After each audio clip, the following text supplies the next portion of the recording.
পোনপ্ৰথমে আমি নামৰূপবাসী ৰাইজক লগতে আমাৰ অসম চৰকাৰলৈ আমি ধন্যবাদ জ্ঞাপন কৰিছোঁ। আমি কৰ্মচাৰী বিভিন্ন সকলৰ ফালৰ পৰা লগতে আমাৰ শ্ৰমিকসকলৰ ফালৰ পৰা আমি কেইখন ইউনিয়নে দিল্লীলৈ আহিছিলোঁ আমাৰ নামৰ ফাৰ কাৰখানাৰ চতুৰ্থ গোট স্থাপন কৰাৰ এটা সজাতি দল আমি দিল্লীলৈ আহিছিলোঁ। আমি কেন্দ্ৰীয় চৰকাৰৰ মাননীয় সৰ্বানন্দ সোণোৱালক দেখা কৰিলোঁ, ফাৰ্টিলাইজাৰ ছেক্ৰেটাৰীক দেখা কৰিলোঁ।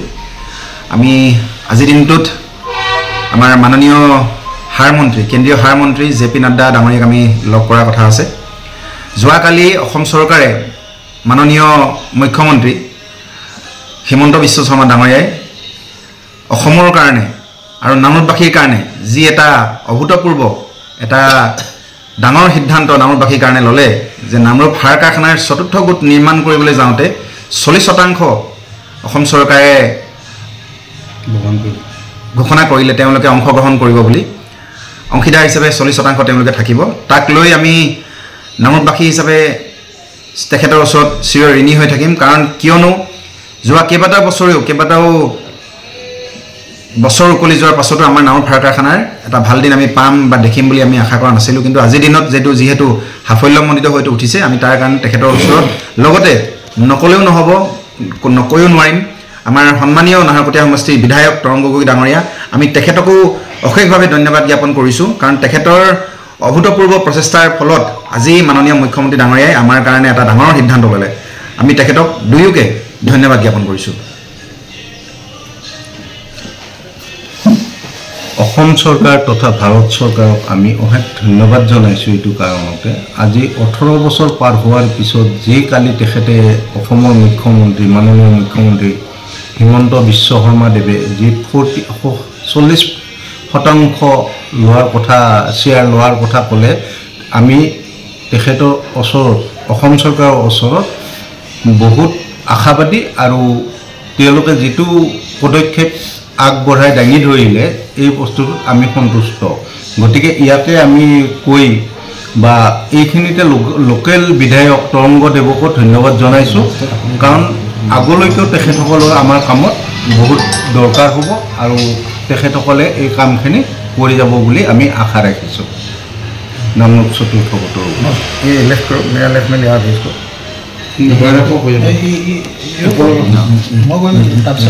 ধন্যবাদ। নামৰূপ সাৰ কাৰখানাৰ শ্ৰমিক সংগঠনৰ এটি সজাতি দল আমি দিল্লীলৈকে আহিছিলোঁ। আমি ইয়াতে আমাৰ সন্মানীয় ডিব্ৰুগড় লোকসভা সমষ্টিৰ সাংসদ তথা কেন্দ্ৰীয় কেবিনেট মন্ত্ৰী সৰ্বানন্দ সোণোৱাল ডাঙৰীয়াক আমি লগ কৰিলোঁ।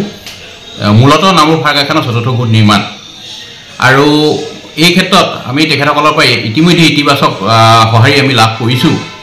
আমি আমাৰ নামৰূপ সাৰ কাৰখানা তথা আমাৰ ৰসায়ন বিভাগৰ সচিব সকলোকো আমি তেখেতসকলকো লগ কৰিছোঁ আৰু তেখেতসকলেও খুব সুন্দৰভাৱে আমাক সঁহাৰি আগবঢ়াইছে আৰু খুব সোনকালেই ইতিবাচকভাৱে নামৰূপ সাৰ কাৰখানাৰ চতুৰ্থ গোট হোৱাৰ ক্ষেত্ৰত তেখেতসকলে বাস্তৱসন্মত পদক্ষেপ ল'ব।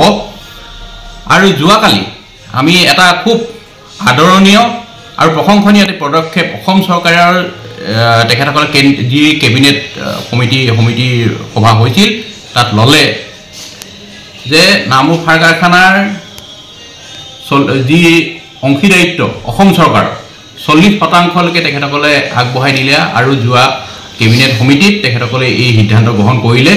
তাৰ বাবে আমাৰ বিশেষভাৱে অসমৰ মাননীয় মুখ্যমন্ত্ৰী আমাৰ সকলোৰে সন্মানীয় শ্ৰী হিমন্ত বিশ্ব শৰ্মা ডাঙৰীয়াক আমি ধন্যবাদ জ্ঞাপন কৰিছোঁ, কৃতজ্ঞতা জ্ঞাপন কৰিছোঁ যে তেখেতসকলে এটা খুব আজিৰ তাৰিখত প্ৰয়োজনীয় এটি সিদ্ধান্ত, সময় উপযোগী এটি সিদ্ধান্ত তেখেতসকলে ল'লে।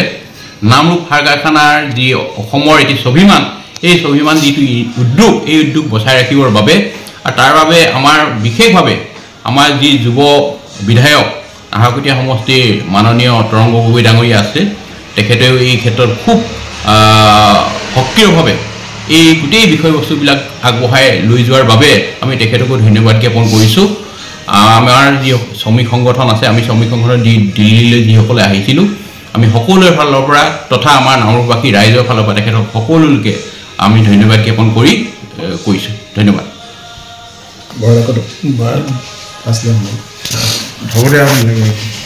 আজিৰ তাৰিখত আমি সঁচাকৈ আনন্দিত আমি 18টা বছৰ সংগ্ৰাম কৰি আছোঁ নামৰূপ চতুৰ্থ গোট হ'ব লাগে বিভিন্ন সময়ত বিভিন্ন ধৰণে আশাৰ ৰেঙনি পাইছিলোঁ আৰু শেহতীয়াভাৱে আমি এটা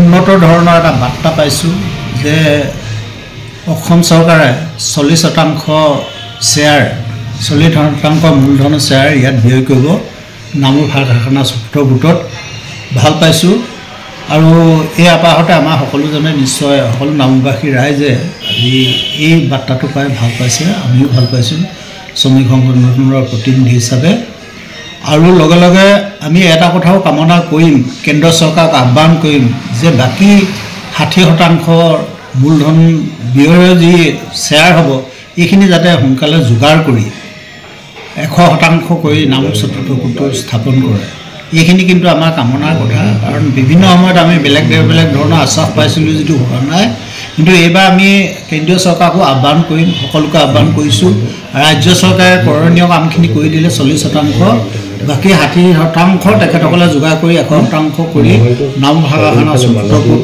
স্থাপন কৰক আৰু গোটেই সমগ্ৰ শ্ৰমিক কৰ্মচাৰীৰ লগতে সমগ্ৰ অসমবাসী ৰাইজৰ আশা আকাংক্ষা এটা সমস্যা হৈ আছিল এইখিনি